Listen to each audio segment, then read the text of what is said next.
Bapak Ibu dan juri yang kami hormati, serta dosen pendamping para peserta kegiatan pemilihan mahasiswa berprestasi Unikat Universitas Florida tahun 2022.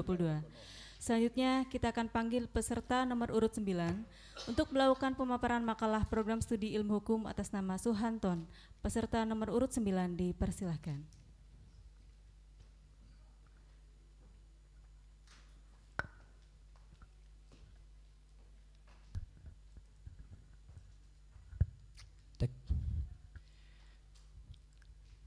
Sudah bisa dimulai, Bu?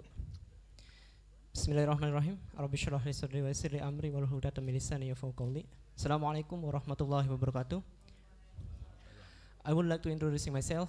My name is Anton. I am from Faculty of Law and I'm program study Law Science and I am still semester 6. Your Excellency, Your Honorable Insinyur Yudi Mahmud MP, Your Honorable Dr. Ahan Juwana SPD MPD, Dr. Ida Yulianamati MPD. Baik, di sini saya akan memaparkan karya tulis ilmiah yang sudah saya tulis dengan judul Implementasi Pemberian Bantuan Hukum bagi Masyarakat Kurang Mampu di Kabupaten Indramayu. Latar belakang dari saya menulis implementasi ini, penelitian ini adalah yang mana konstitusi kita menyatakan dalam pasal 1 ayat 3 Undang-Undang Dasar 1945 menyatakan bahwa Indonesia adalah negara hukum. Hal tersebut ditegaskan melalui pemaparan dari pembukaan Undang-Undang Dasar itu sendiri yang menyatakan bahwa Indonesia adalah negara hukum, rule of law.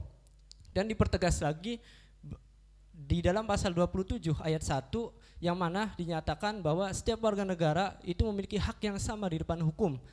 Nah, atas dasar inilah bahwa konstitusi negara kita menyatakan setiap warga negara berhak mendapatkan pendampingan hukum, dan itu dipertegas lagi dalam pasal 28 yang khususnya mengatur tentang hak asasi manusia. Pasal 28D ayat 1 itu menyatakan tentang pemberian bantuan hukum bagi setiap warga negara Indonesia. Itu adalah hukumnya wajib untuk diberikan kepada setiap warga negara. Hal itu dipertegas berdasarkan pasal 14 International Convention on Political and Rights yang mana ditegaskan bahwa pemberian bantuan hukum itu dibiayai oleh negara. Latar belakang dari permasalahan penulisan karya ilmiah yang saya lakukan di sini adalah yang mana pemberian bantuan hukum ini sudah sangat relevan dan hak yang paling mendasar bagi semua masyarakat. Konsen saya mengambil masyarakat Indramayu, khususnya di daerah Kabupaten Indramayu ini adalah karena saya ingin memberikan manfaat dan inilah yang dibutuhkan dan belum ada di aturan perda di Indramayu gitu. Nah, apa yang belum ada di sini di peraturan Indramayu adalah pendampingan hukum. Bagaimana hak konstitusional setiap warga negara Indonesia khususnya di Kabupaten Indramayu itu mendapatkan hak yang layak sebagai diakui dirinya di hadapan hukum. Yang mana kita tahu ada beberapa contoh kasus di tahun 2014. Di tahun 2014 ya. Itu ada kasus Nenek Asyani yang mencuri 3 batang kayu, yang mana hanya karena 3 batang kayu beliau sampai dihukum penjara. Belum lagi ada kasus kakek Charlie di Subang yang menjual 44 hektar lahan itu sampai di penjara pada tahun 2017 silam. Kalau kita meruntut 5 tahun sebelumnya di tahun 2008 ada seorang nenek yang mencuri 3 buah coklat itu sampai dijatuhi hukuman di pengadilan. Hal inilah yang saya pelajari dan saya analisis, ternyata pemerintah bersama dengan legislatif itu mengesahkan pada tahun 2011 Undang-Undang Nomor 16 tahun 2011 tentang bantuan hukum. Nah, hal ini pula yang dipertegas melalui Peraturan Mahkamah Agung Nomor 1 2014 tentang bagaimana pemberian bantuan hukum dan implementasi pendanaan untuk setiap advokat atau lembaga bantuan hukum yang memiliki kerjasama lembaga dengan pengadilan. Mestinya advokat, akademik, dosen, mahasiswa ini harus bisa menjadi garda terdepan ketika ada masyarakat yang benar-benar membutuhkan bantuan hukum.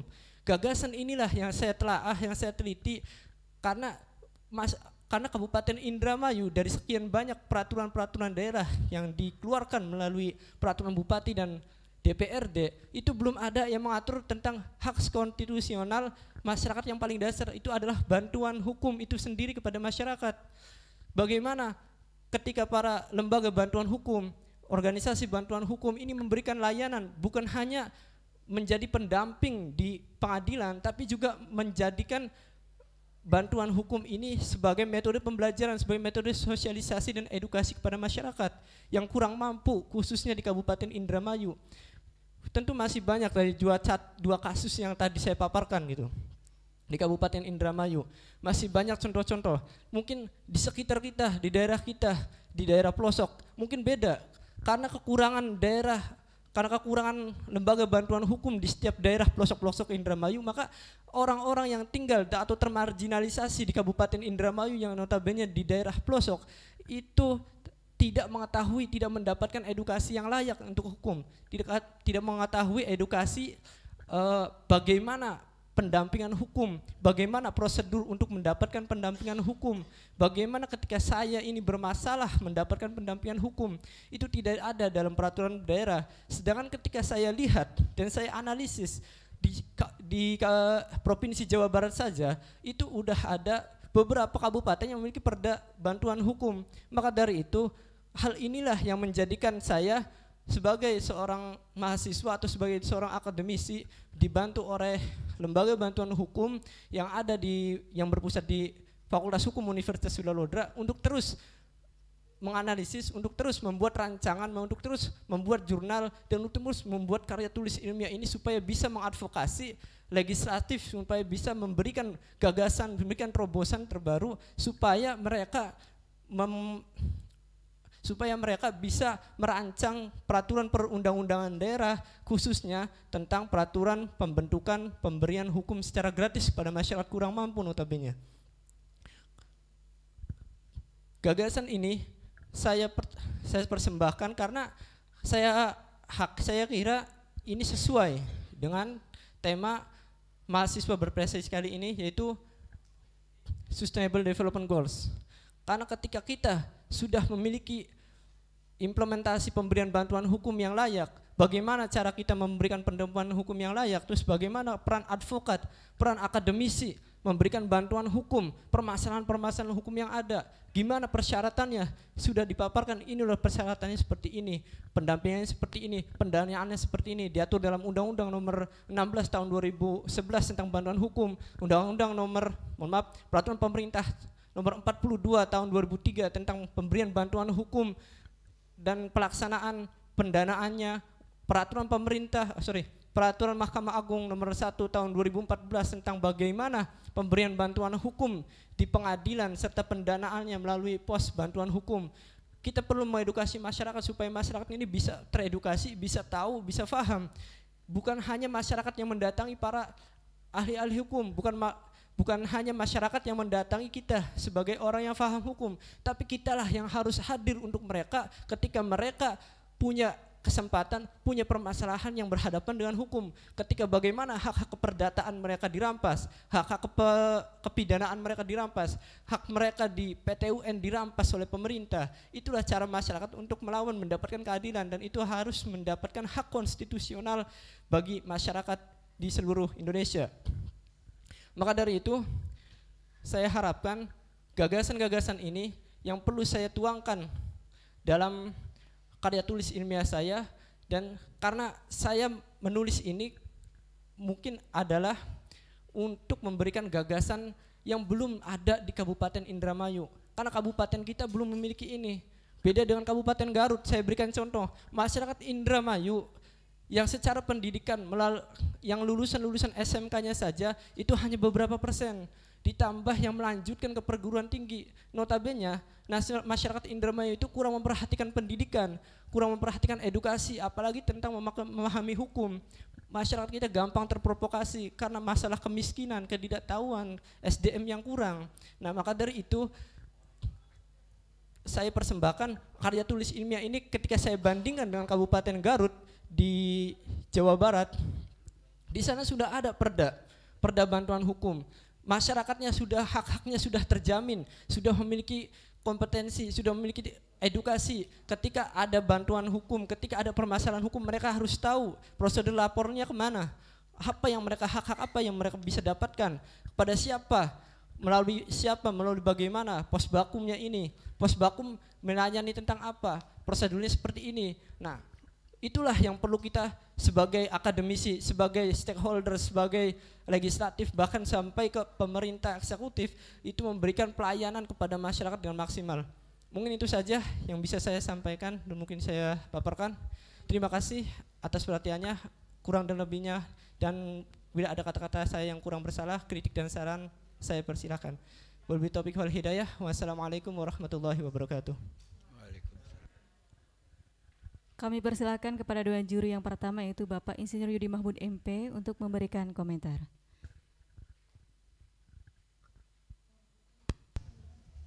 Ambil napas dulu. Alhamdulillah sudah, Pak. Disediakan minum nggak tadi oleh panitia? Khawatir. Oke, hilangkan dulu nervousnya ya. Oke, baik. Saudara Suhanton ya.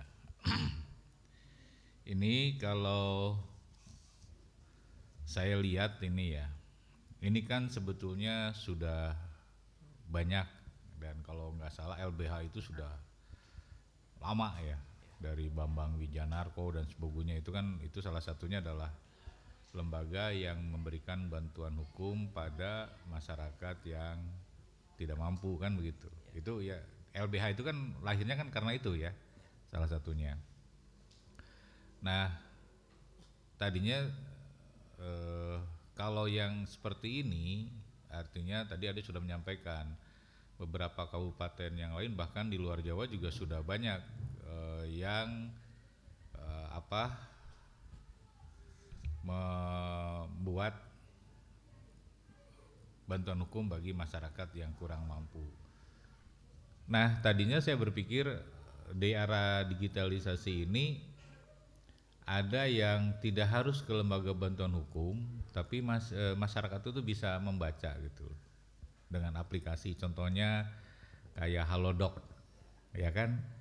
Saya kalau gejalanya begini itu harus apa? Tidak harus kemana-mana dari situ. Oh, tinggal gitu kan, seperti itu, hanya mesti tipkan ke apotekernya. Nah, maksudnya begitu. Kalau ini sama persis saya baca di beberapa tulisan lain sama, hanya berbeda studi kasusnya di kabupaten mana. Jadi keterbaruannya tidak ada. Nah, saya tadinya ingin menggali dilihat apakah ada yang barunya itu adalah tadi.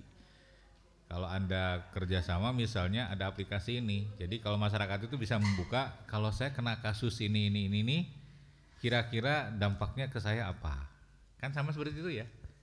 Karena nanti ke depan dengan aplikasi itu sama di bidang pertanian juga. Kalau saya ingin produksi hasilnya tanaman padi sekian, maka harus varietas apa, pupuknya apa, itu ada gitu. Nah, jadi saya lihat ini hanya berbeda tempat saja, betul tidak? Boleh saya sanggah? Ya, karena saya ini sedang buka nih, salah satu buka contohnya sama persis gitu ya. Baik rumusan masalahnya sama persis. Jadi bagaimana implementasi bantuan hukum bagi masyarakat kurang mampu dan faktor penghambat. Itu pertanyaannya hampir sama. Oke ya, itu ya yang saya baca gitu ya, seperti itu. Ini saya kebetulan kan makanya dengan era transparan, era digital sekarang itu semua mudah terlacak gitu ya, seperti itu. Nah, yang tadi yang kekhasannya dari ini dibanding yang lain apa? Coba saya ingin minta.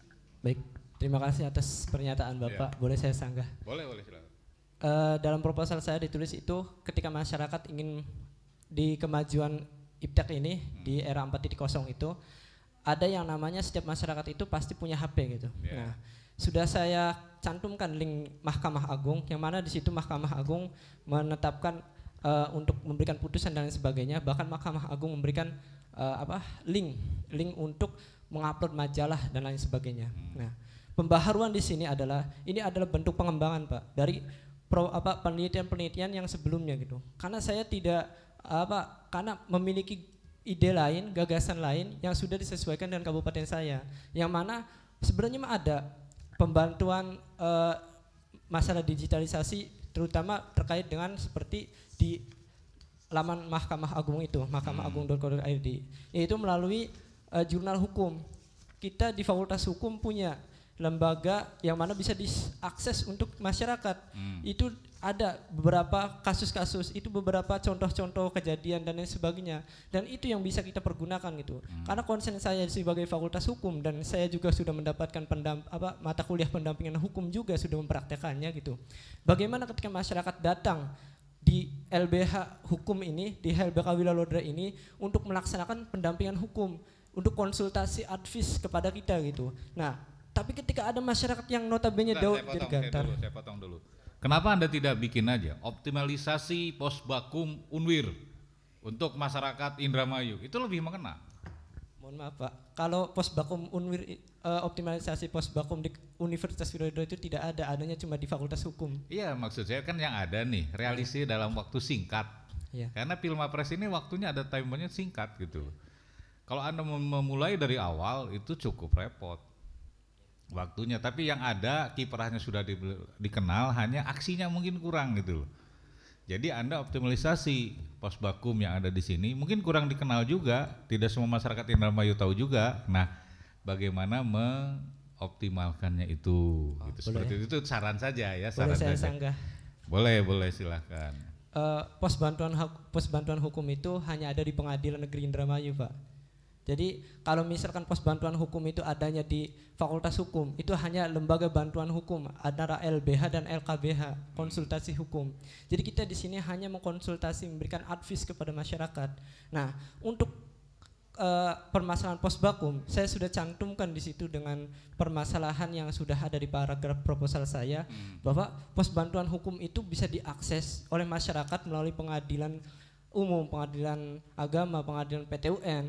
Itu ada di setiap peradilan. Nah, Posbakum itu fungsinya untuk apa? Untuk memberikan layanan berupa putusan-putusan, terus pemberian layanan advokasi, pemberian layanan pembantuan hukum. Nah, dengan Posbakum itu nanti bisa menyediakan layanan bantuan hukum secara cuma-cuma kepada advokat yang sudah memiliki kerjasama berdasarkan peraturan Mahkamah Agung nomor 1 2014, itu memiliki kerjasama lembaga antara advokat, misal Advokat and Partners Anton SH dan Pengadilan Negeri Indramayu. Nah, itu masyarakat bisa minta ke saya. Nah, itu yang perlu saya konsen sebagai lembaga bantuan hukum, sebagai advokat, itu untuk mengadvokasi masyarakat yang notabene mereka ini tidak tahu, tapi mereka dalam keadaan kurang mampu dan mendapatkan permasalahan hukum. Nah, jadi tadi punten ya, jangankan masyarakat awam, saya aja yang di akademisi tidak tahu tuh Posbaskum. Artinya apa? Sosialisasinya kurang. Ya, itu ya. Oke, dari saya cukup. Terima kasih sanggahannya Pak. Selanjutnya Bapak Dr. Johanna Senjaya, Dr. Anas MPD untuk memberikan komentar.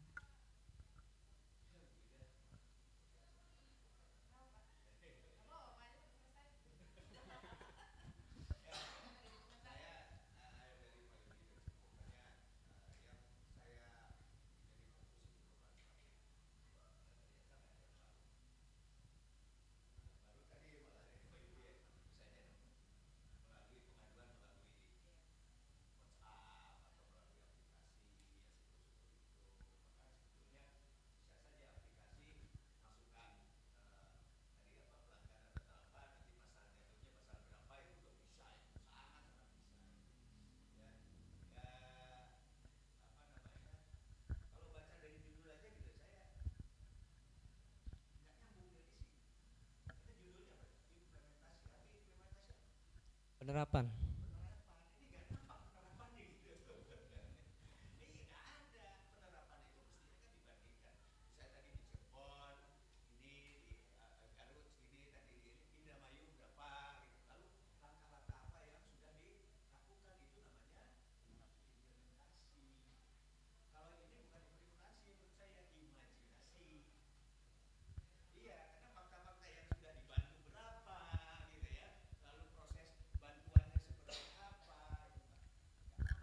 Boleh saya sanggah Bapak?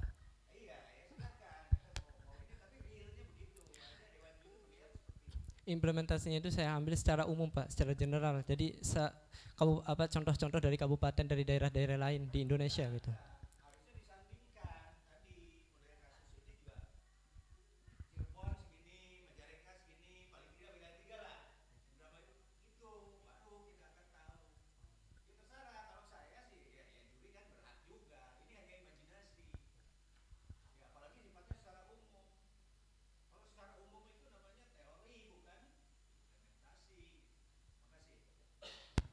Sama-sama, sedikit Pak. ya Mbak Uci. We have 40 second. Well, I really appreciate ya your passion to help needy. Sebenarnya ada semangat yang sangat menggebu-gebu untuk membantu orang yang membutuhkan. Tetapi dalam penulisan karya ilmiah itu siapa namanya? Suhanton itu dibatasi oleh spesifik, measurable, acceptable, realistic, and time bound. Ini harus ada upaya tenggat waktu kapan akan dicapainya. Nah, based on your explanation, we couldn't see ya when dan how itu akan diimplementasikan. So I hope that maybe next time you can revise into the specific implementasi real yang bisa diimplementasikan oleh Anton. Ya, okay, thank you. Thank you, Miss. Terima kasih atas sanggahan, kritikan dan saran dari Dewan Juri. Bila ada kata-kata saya yang kurang berkenan, mohon maaf dan mohon ikhlas memaafkan. Wabillahi taufiq wal hidayah. Wassalamualaikum warahmatullahi wabarakatuh.